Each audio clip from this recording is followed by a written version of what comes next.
Bienvenidos a todas las familias y a todos los que nos siguen día a día a través del canal de YouTube. Estamos contentos y gozosos porque al estudiar la palabra de Dios nosotros podemos entender que la misericordia de Dios es más grande que los cielos. Y hoy nosotros vamos a ver a la luz de la palabra lo que significa misericordia de Dios para con toda la humanidad. Entonces nosotros podemos ver el concepto de misericordia. Es un atributo de Dios, es una cualidad de Dios por cuanto Él es perfecto en todas sus decisiones y en todos sus caminos. Ahora, la misericordia de Dios es para la humanidad, debe ser que es un sentimiento que yace para que nosotros podemos ayudar a los necesitados. Es una inclinación a sentir compasión por los que sufren y poder a través de la misericordia apoyarlos en todas sus necesidades. Entonces nosotros podemos decir, pero ¿por qué Dios no tiene? Muchas personas expresan estas palabras, dicen, ¿por qué Dios no tiene misericordia de mí? ¿Por qué sufro tanto? ¿Por qué padezco tanto? ¿Por qué tengo tantas necesidades?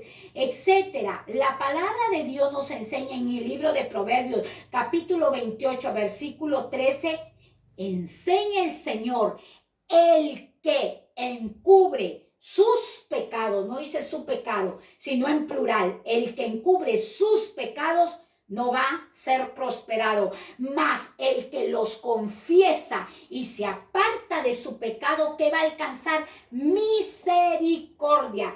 Introducimos el libro de Proverbios capítulo 28, versículo 13, porque hoy vamos a estudiar y vamos a ver una historia tan real que habla de la misericordia. En la Biblia está registrado muchas historias de la misericordia de Dios. Acordémonos que el pacto que Dios tiene con nosotros es un pacto de misericordia y de paz. Nosotros no hemos sido salvos porque somos muy guapos, porque somos merecedores o porque yo tengo más conocimiento. No, nosotros hemos alcanzado la salvación por la misericordia de Dios. Estoy de pie aquí predicándote en este lugar por la misericordia de Dios. Tengo paz porque Dios tiene misericordia de mí y de ti. Entonces nosotros podemos ver, y hoy Dios te quita esos velos, te quita esa ceguera espiritual y te cambia tu manera de hablar, de dialogar, de conducirte, y ya no digas, ¿por qué Dios no tiene misericordia de mí?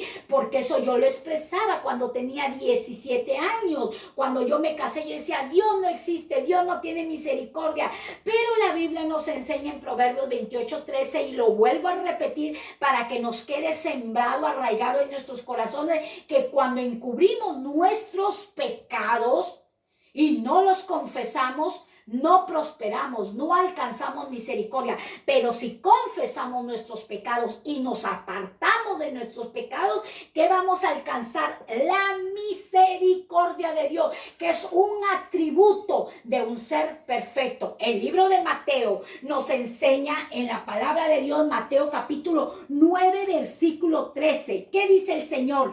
Y da una orden, id pues y aprended lo que significa misericordia. La misericordia, ¿qué es? Se aprende. La misericordia se practica, no solamente se queda en la teoría, sino se practica, se ejerce. El Señor les habla en Mateo capítulo 9, 13. Y pues, y aprendan lo que significa misericordia.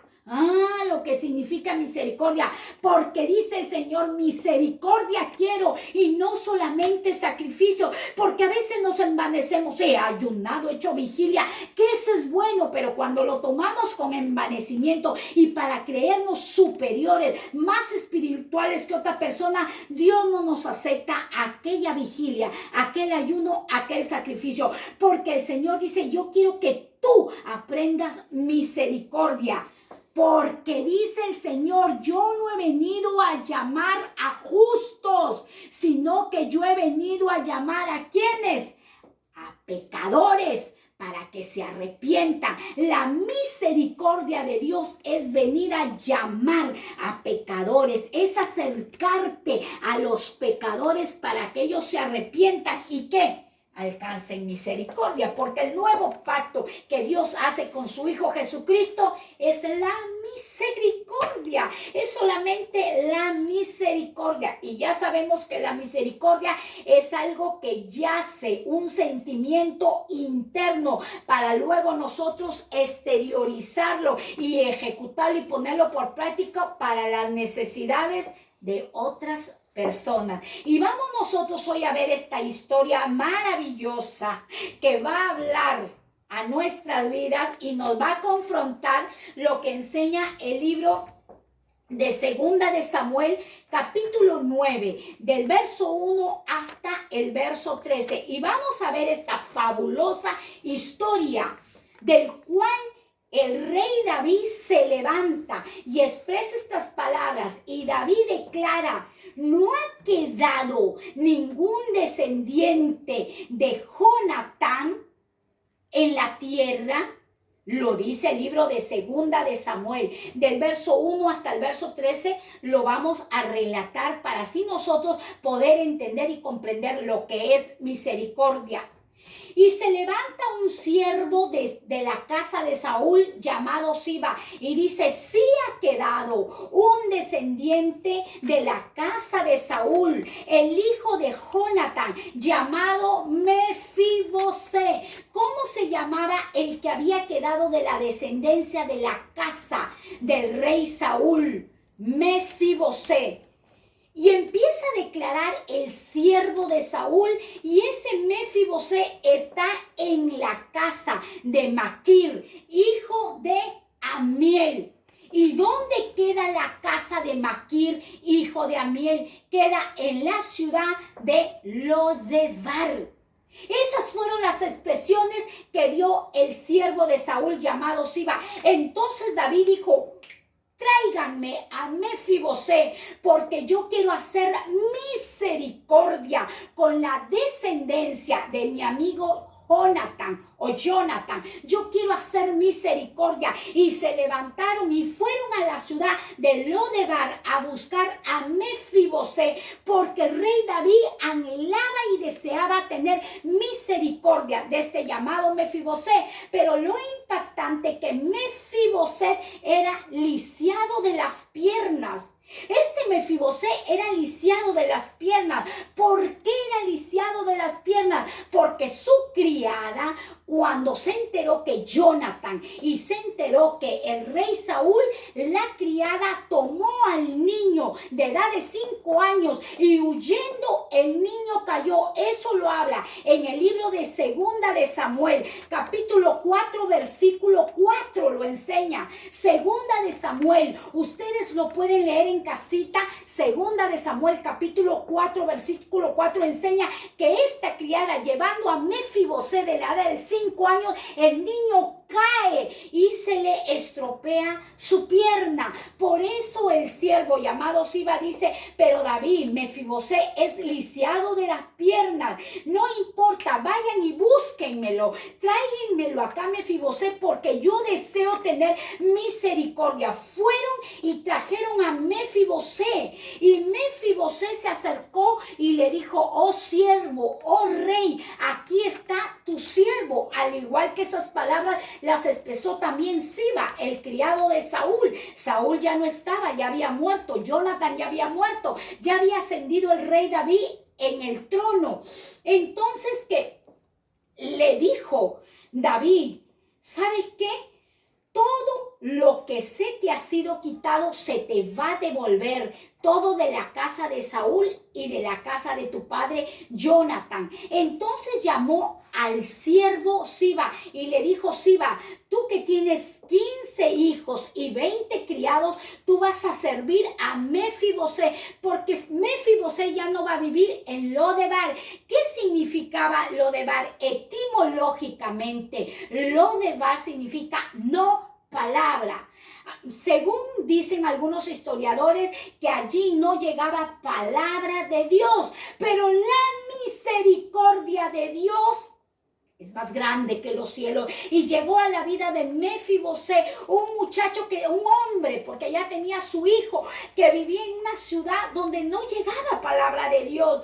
Entonces, ¿qué le propone el rey David? Y lo llama al criado Siba. Ven, Siba, tú vas a servir a Mefibosé, porque Mefibosé es hijo de mi amigo Jonathan. Y lo enseña el libro de Primera de Samuel, capítulo 20. Ustedes lo pueden leer y estudiar en casa. Primera de Samuel, capítulo 20, del verso 15 hasta el verso 17.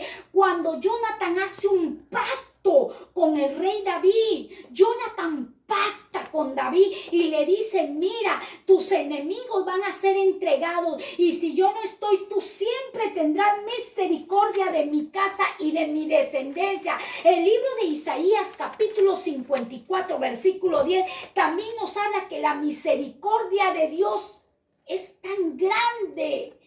Cuando Dios hace un pacto contigo, nosotros alcanzamos misericordia y paz. Cuando Dios hizo un pacto, cuando Jonathan hizo un pacto con David, que aún todavía David no era rey, fueron esas palabras que le dijo Jonathan: cuando yo no esté, David, tú tendrás misericordia de mi casa y de mi descendencia. Y David recordó ese pacto, porque los pactos son juramentos, Si estos dos mortales, porque Jonathan era el mejor amigo de David, Jonathan lo libraba de la mano de su propio padre, porque Saúl quería asesinar a David.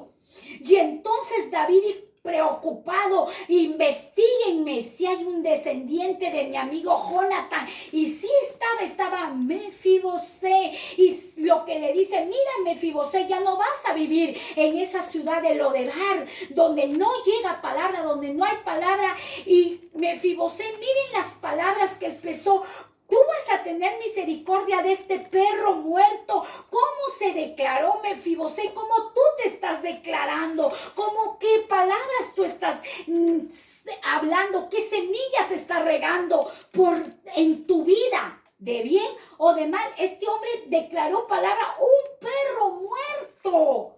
Mira lo que se consideraba Mefibosé, siendo de la realeza. Y David le dijo: no tengas temor, porque aún comerás en mi mesa todos los días. Tú comerás en mi mesa y se te devolverá la herencia de tu padre Saúl, de tu padre Jonathan. Aunque era su abuelo Saúl y su padre, pero en los tiempos antiguos así se le llamaba padre, y era la gramática que ellos usaban. Entonces nosotros podemos ver y entender cómo Dios usa el corazón del rey David para tener misericordia con la descendencia de su amigo Jonathan. Y Mefibosé se quedó viviendo en Jerusalén, porque él comía a la mesa del rey David. ¿Qué nos enseña esta historia? ¿Qué nos enseña este relato? Que Dios tiene misericordia, así como Dios tuvo misericordia de este Mefibosé, así Dios pretende todos los días tener misericordia con cada uno de nosotros. La palabra de Dios es clara, la palabra de Dios es viva, vigente por décadas y por generaciones. Una amistad que tuvo Jonathan con David trajo bendición a su descendencia. ¿En qué condiciones estaba Mefibosé? En condiciones de pobreza, de abandono. En esas condiciones Dios nos llamó e hizo un nuevo pacto con nosotros a través de su Hijo Jesucristo, a través de la sangre del Cordero inmolado. No porque nosotros fuéramos maravillosos, sino porque Dios quiere tener misericordia del quien quiere Él tener misericordia. Y nosotros podemos ver en esta historia del cual David, un hombre conforme al corazón de Dios, nunca se acordó de su amigo Jonathan. Así que yo te invito a que tú te levantes y seas amiga del Rey de Reyes y Señor de Señores. Un pacto pacto que hicieron dos mortales alcanzó la bendición a Mefibosé y a su descendencia.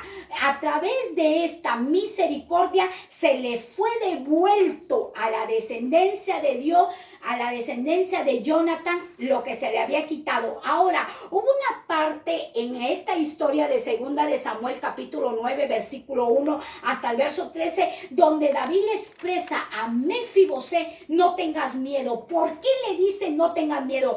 Porque en la ley de guerra, cuando los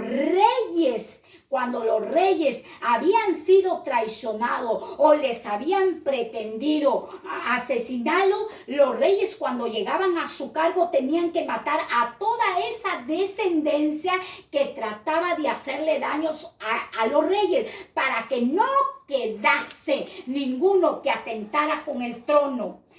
El rey Saúl siempre quiso matar a David, siempre quiso asesinarlo por la envidia. Entonces, era la ley de guerra que David tenía que acabar con toda la descendencia de Saúl, de Jonathan. Pero no acabó con eso porque él tenía un pacto con su amigo Jonathan. ¿Cuántas veces el enemigo ha querido eliminarte? ¿Cuántas veces el enemigo ha querido destruirte a través de hechizos, de brujerías, a través de enfermedades, a través de pobreza, a través de circunstancias adversas? Pero de repente te has levantado. ¿Por qué? No porque seamos tan buenos y espirituales. La Biblia nos enseña que nosotros, siendo malos, sabemos dar buenos regalos. Es porque Dios tiene un pacto contigo y conmigo, y Dios respeta su juramento y respeta los pactos. Y en esta historia nosotros podemos ver cuán misericordioso fue David con la descendencia de su amigo Jonathan. La historia relatada en segunda de Samuel expresa la inmensa misericordia de los hombres para con su prójimo. Y a veces nosotros estamos andando, caminando, pero no practicamos la misericordia. El Señor dijo anteriormente: yo no he venido por justos, sino he venido por pecadores, para que se arrepientan. A través de esta misericordia que actuó David, Mefibosé recibió todos los beneficios, que nos enseña que la misericordia nos abre puertas para nosotros ser beneficiarios de las riquezas gloriosas de nuestro Señor y Salvador Jesucristo. Así que esto tan corto y tan pequeño es la misericordia de nuestro Dios. Mefibosé, en el lugar, en la ciudad donde vivía, él ya no tenía esperanza. Él ya estaba olvidado de la realeza de todo, pero Dios no se había olvidado. Dios no se olvida de ti ni de mí, porque Él tiene un pacto con nosotros. Él nos ha comprado y le pertenecemos. Nuestro dueño es lleno de misericordia y lleno de paz. Él no se ha olvidado de ti, de mí. Y así estés en una cama de hospital, y así estés atravesando deudas, así estés atravesando rencillas con tu familia, déjame decirte que la misericordia de Dios se pone en práctica cuando confesamos nuestros pecados y nos apartamos, alcanzamos la misericordia de Dios. La Biblia expresa que Dios es lento para la ira, pero grande en misericordia, que cada día Dios renueva sus misericordias para con todos nosotros. Qué excelente y qué maravillosa historia la de Mefibosé, la de este hombre, David, y Dios se guardó a un criado de Saúl llamado Siba. Dios está guardando a alguien para que te bendiga a ti y vaya al Rey de Reyes y Señor de Señores. Por eso nunca desprecies a un hombre de Dios y a una mujer de Dios que va portando la palabra de Dios, porque esa persona es la que va a llevar la conexión divina para que el Rey de Reyes tenga misericordia de ti y de toda tu descendencia y de toda tu nación. Los tiempos que cada día nosotros vivimos es que tenemos que nosotros agradar a Dios para que su misericordia nos favorezca en todo momento y en todo tiempo. Así que yo te insto en estos tiempos que tengas misericordia. y que la tenga yo también. ¿Cómo la vamos a adquirir? A través de la obediencia, a través de los acontecimientos. Tenemos que compadecernos con los que sufren. Y escuchaba el testimonio de una mujer que me relataba, una mujer de Dios, y me decía, ¿sabes qué? Me decía esta mujer de Dios, me vino a consultar una hermana y decía, yo no apoyo en la obra, yo no ofrendo, no doy diezmo, porque yo veo que el pueblo no da ofrenda ni da diezmo, y yo para qué lo voy a hacer. La misericordia se mueve abrazada con el amor, con el amor. Entonces no estemos mirando lo que Él no hace y lo que el otro no hace, pues nosotros seamos el modelo de tener misericordia para con los demás. Eso es la misericordia, tan pequeño, tan práctico, pero tan poderoso en nuestras vidas. Yo te invito a que cada día tengas misericordia. No te enojes por el que te ha traicionado, no te enojes porque el que un día le diste las manos y cerró su corazón contra ti. Acuérdate que así como Dios se acordó de Mefibosé, se va a acordar de tu descendencia. Tengamos misericordia como Jonathan tuvo misericordia de David, y así nuestra descendencia, cuando nosotros ya partamos al cielo, Dios se acordará de tus hijos, de tus nietos, de tus bisnietos y de tus tataranietos. Muchas veces decimos, tenemos cuentas de ahorro en todos los bancos para que no le falte nada de dinero al hijo, al nieto, al bisnieto, al tataranieto, bien por ello. Pero si tú siembras misericordia, así no tengas cuentas bancarias, Dios va a abrir puertas de bendiciones y la misericordia alcanzará a toda tu generación. Sembremos misericordia y cosecharemos muchas bendiciones. El Señor está con todos vosotros y Él os ama demasiado. Así que no endurezcas tu corazón, muévete a misericordia. Movámonos a misericordia. Bendiciones a todos.